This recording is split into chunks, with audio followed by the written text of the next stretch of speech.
Eat, lift, gain.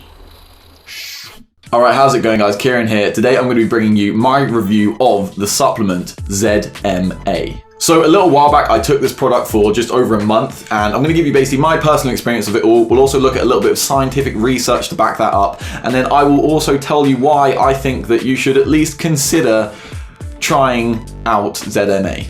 So there are two major studies which have been published on the effectiveness of ZMA. And the first one is a very positive study, and it starts off and it lays out basically why ZMA could work to improve athletic performance. They studied American football players over the period of 8 weeks, and they found that taking ZMA increased the free levels of IGF, which is insulin growth factor, and testosterone in the blood of these athletes. And not only did they find that IGF and testosterone increased, but they found that it did then have an effect and actually improved muscle performance. The proposed method for how ZMA might have done this is the role of zinc in testosterone metabolism. So basically the body's way of producing testosterone needs zinc. And also magnesium has been shown in high levels to decrease the stress hormone cortisol, which is known to reduce athletic performance. In very, very simplified terms, testosterone is the body's signal to say, grow some more muscle, and cortisol is the body's way of saying, please stop.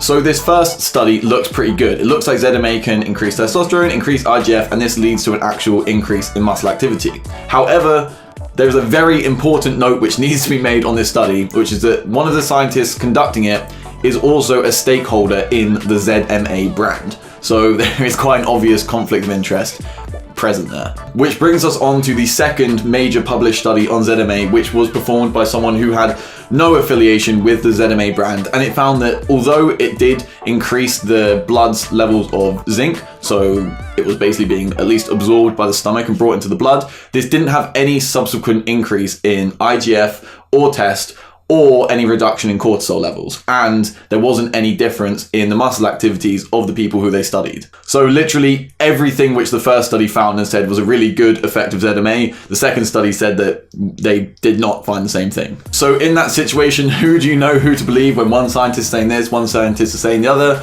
It is very easy to go ahead and say that it's probably the person who owns part of the ZMA brand who is lying about the positive effects of ZMA. But knowing all of that, I did all this research before I started taking it, and I still took it anyway. So why? It is because at my truest heart, I am a true scientist who wants to do experiments by himself. But in a much larger way, it is because the idea of free gains in a pill was just far too tempting for me to not at least give it a little go. And to be honest with you, my experience was kind of mixed. Although I obviously couldn't go in and test the serum levels in my blood because I do not have that equipment, I did feel like I was definitely performing better in the gym during the period where I was taking ZMA regularly. And the thing which I definitely noticed and probably could have caused the increase in gym performance was that I was 100% sleeping better around this time, because one of the known effects of magnesium supplementation is basically you get put into a deeper sleep and you have longer REM cycles, which gives you a more fulfilling sleep at night. And I don't think I'm just making this up in my head when I say that I experienced that whilst taking ZMA. However, I did also get some of the negative side effects of ZMA, some of the known ones. The first one, which isn't too serious, is that they warn you on the bottle, and I actually read this after taking my first pill, which was a little bit worrying, that you can have extremely dark urine and it may look like you're basically pissing blood. And I did have that a little bit, but sort of knowing that and just knowing to keep yourself hydrated means that that's not really anything that should affect you too much. And the more serious one though is that as a side effect of the vitamin B6, which is inside these tablets, I got quite a lot of tingling in my extremities, and they say that if you get this, you should basically stop taking the supplement, which is why I have quite a few left in the bottle. Yeah, I would basically just be in bed at night and I would just feel my fingers and toes start tingling, and it was kind of stopped me getting to sleep, which was obviously counteracting the good effects which the magnesium was having. And so that's why I decided, look, I've given this a good run, but I'm going to stop now. So before I wrap up and give you my conclusion, I do need to remind you that I am not a doctor. I am not a doctor. This is not medical advice. Please go seek professional medical advice if you plan on taking any supplementation.